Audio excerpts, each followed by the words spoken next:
Всем привет, друзья! Сегодня готовлю вкусное и оригинальное блюдо итальянской кухни – ньокки с грибным соусом. Существует множество видов ньокки, я готовлю самую распространенную ньокки ди патата – картофельные ньокки. Звездный ингредиент – запеченный картофель в мундире. Можно использовать отварной картофель в мундире, но он впитывает в себя при варке влагу, и тесто тогда при замешивании требует много муки. Процент муки в тесте должен быть относительным. Сейчас я расскажу, как я запекала картофель. Картофель изначально промыла, проткнула вилочкой, сделала вот такие вот наколы небольшие и завернула в пекарскую бумагу. Не в фольгу, а в пекарскую бумагу.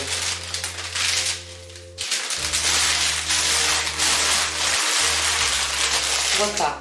И отправила в заранее разогретую духовку на 210 градусов. Так как картофель у меня объемный, я его запекала около 40 минут.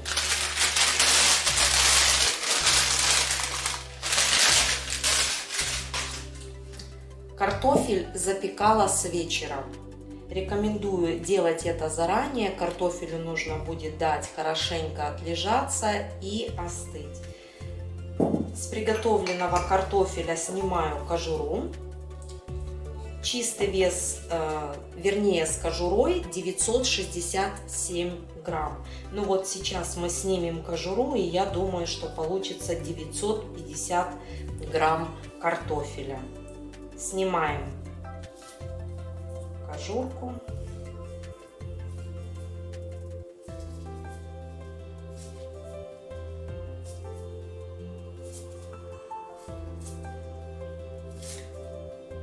Это блюдо очень часто готовят из сортов красного картофеля. Я пару раз готовила, ну как-то разницу я в этом не заметила. Самое главное, картофель должен быть мягких сортов, очень быстро развариваться. Вот и посмотрите, картошечка запекается в собственном соку, она не теряет своих витаминов, нету здесь воды. Поэтому тесто получится такое, как вот должно быть на ньокки.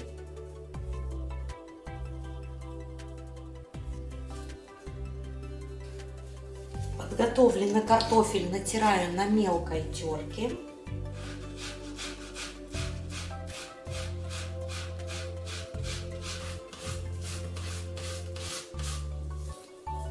Вот если с картошки отваливаются кусочки, потом их вот так вот можно брать в руку и снова проходиться по терке, чтобы тесто было однородное, чтобы не торчали куски картошки.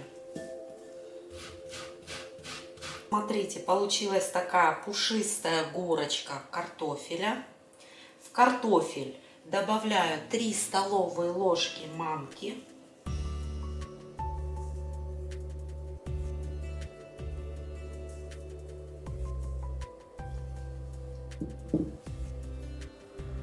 По вкусу солю.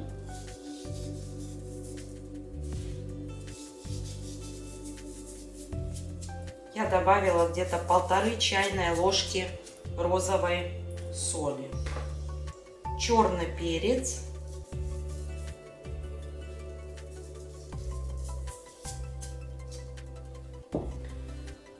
«200 грамм сыра пекарина». Можно добавить также пармезан. В чем различие? Пекарина готовят из овечьего молока, а пармезан готовят из коровьего молока. Поэтому, если вам не нравится козий сыр, можете добавить пармезан. И вот сейчас вот это вот все хорошенько перемешиваем, соединяем сыр, манку, картофель. Сыр пекарина можно купить в любом супермаркете. 950 грамм картофеля, 200 грамм сыра пекарина, 3 столовые ложки манки, так, с горочкой, соль и черный перец по вкусу. Так вот аккуратно перемешиваем, не растираем, не разминаем в руках. Масса должна оставаться такой пушистой.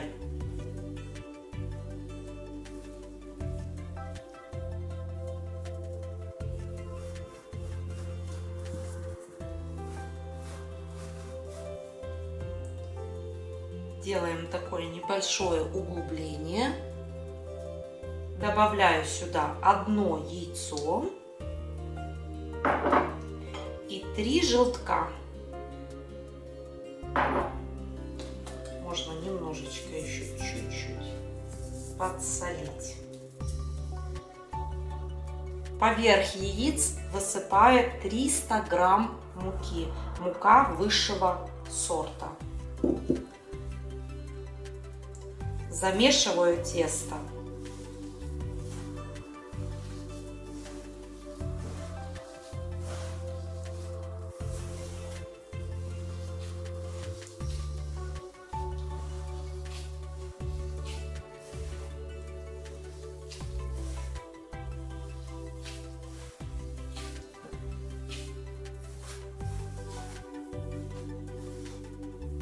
Еще раз хочу повториться, если вы картофель будете варить в воде, картофель в мундире, тогда ваше тесто потребует намного больше муки. А нам нужно добиться воздушности и необычайной мягкости теста. Ньокки должны быть очень нежные по вкусу, мягкие, не резиновые.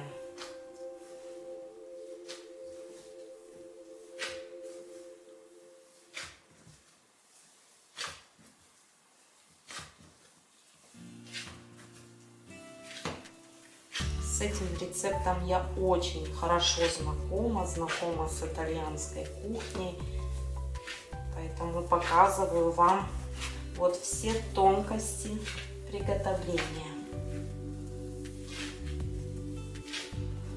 Это блюдо у нас нравится что взрослым, что деткам, все кушают с удовольствием. И вот, посмотрите, я замешиваю тесто, нигде ничего не прилипает. Оно такое получается мягкое, но в то же время очень эластичное. А если бы здесь в картошке вот была вода, сейчас бы тесто у нас липло к рукам, и нужно было бы вот бесконечно добавлять муку. А вот смотрите, какое тесточко, оно очень хорошо скатывается в жгутик и совершенно не липнет к рукам. Немножко липнущее, но оно вот отходит от перчаток. Тесто можно сверху присыпать мукой, и на рабочую поверхность можно немножко добавить муки, и оставляем тесто отдохнуть.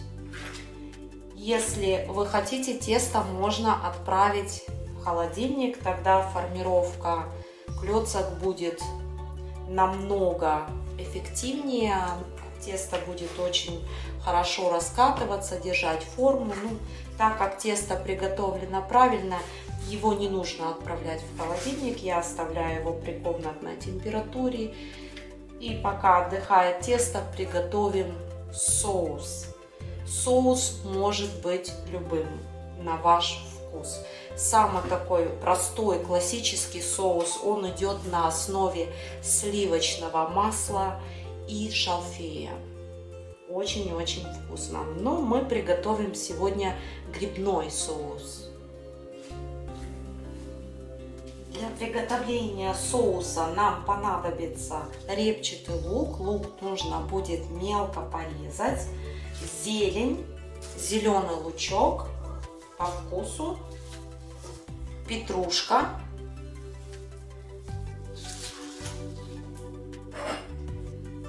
и 500 грамм грибов. Я использую шампиньоны.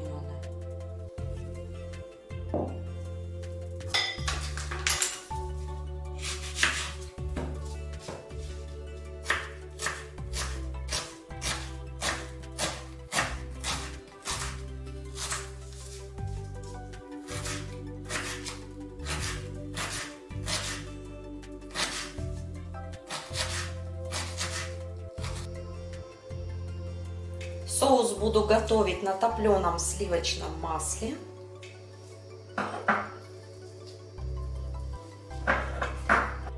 Масло готово к работе. Добавляю сюда столовую ложку муки.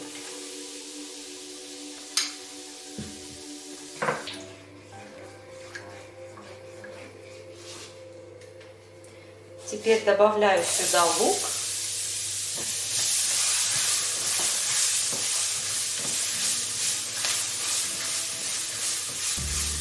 И жарим до мягкости и золотистости.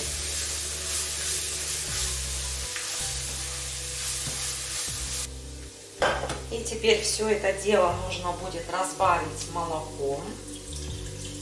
Я беру молоко 3,8% жирности. Можно использовать сливки, но так как я использую топленое сливочное масло плюс сливки, соус получится очень жирный. Если вы будете обжаривать муку и лук на растительных маслах, тогда смело используйте сливки. Будет очень вкусно. У меня здесь 600 миллилитров холодного молока.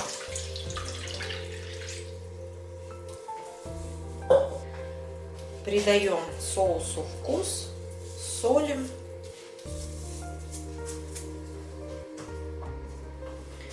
Черно-белый перец можно добавить по вкусу.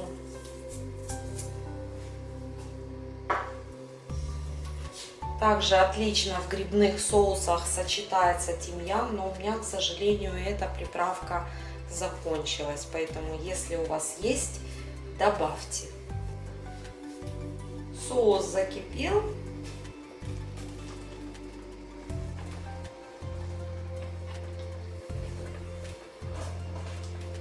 И вот теперь грибочки нужно будет хорошенько протушить. Грибы не жарятся в этом соусе, а тушатся.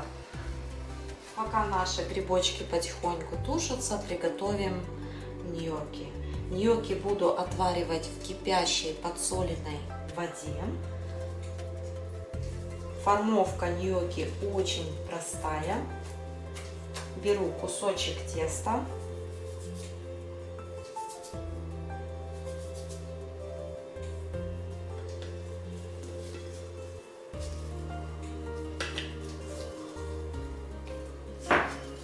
И раскатываю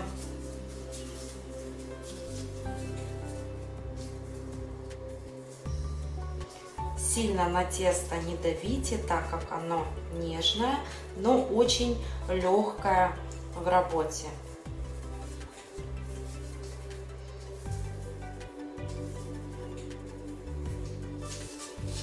Вот, раскатали жгутик. И теперь вот с помощью вилочки можете сделать такие вот замеры, ширину ньокки. Вот как вилочка, чуть-чуть больше, на 2-3 миллиметра. Получается вот такие вот кусочки. Можно даже вилочкой вот так вот сделать насечки, если хотите, чтобы ньокки получились одинакового размера.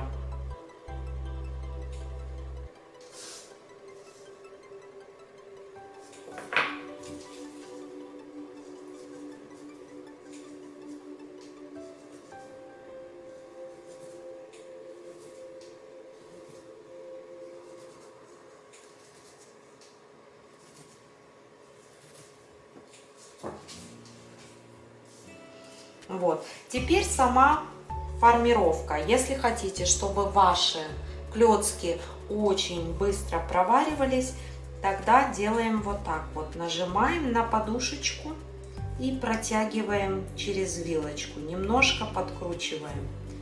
Получается вот такая вот дуга, душка.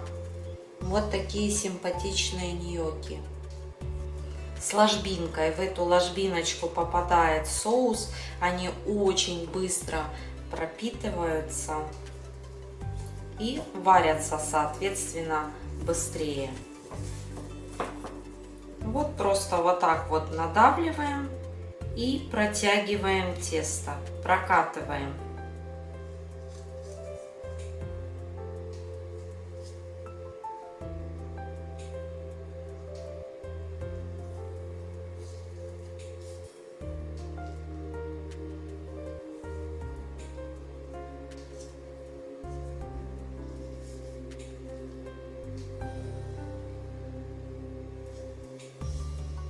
Делайте сначала все медленно.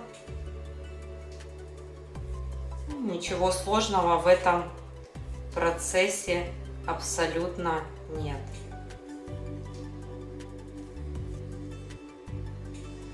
Ньокки буду отваривать партиями. И вот сейчас дождемся, пока водичка хорошенько закипит.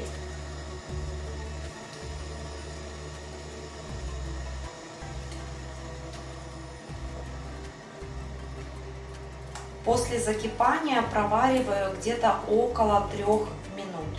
Чем тоньше ньокки, тем быстрее они готовятся.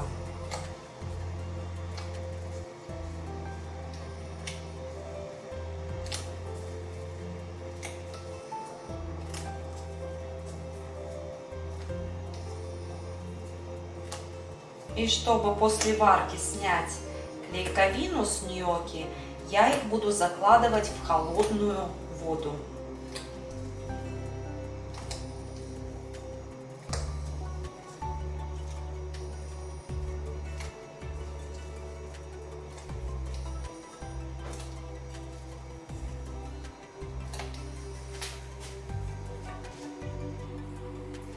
Клетки готовы.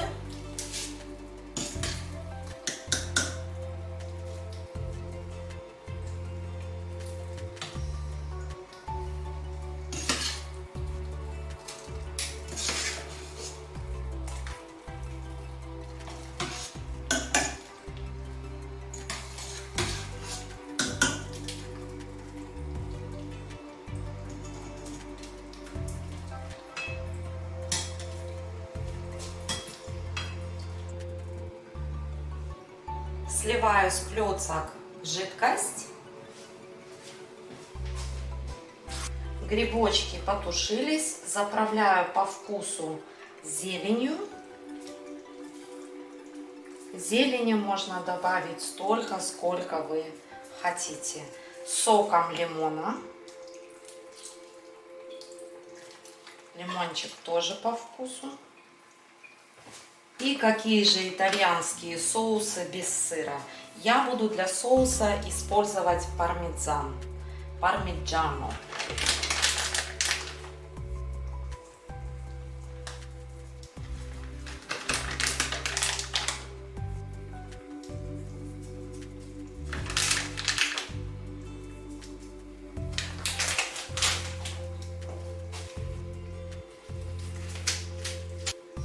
И теперь сюда отправляю ньокки.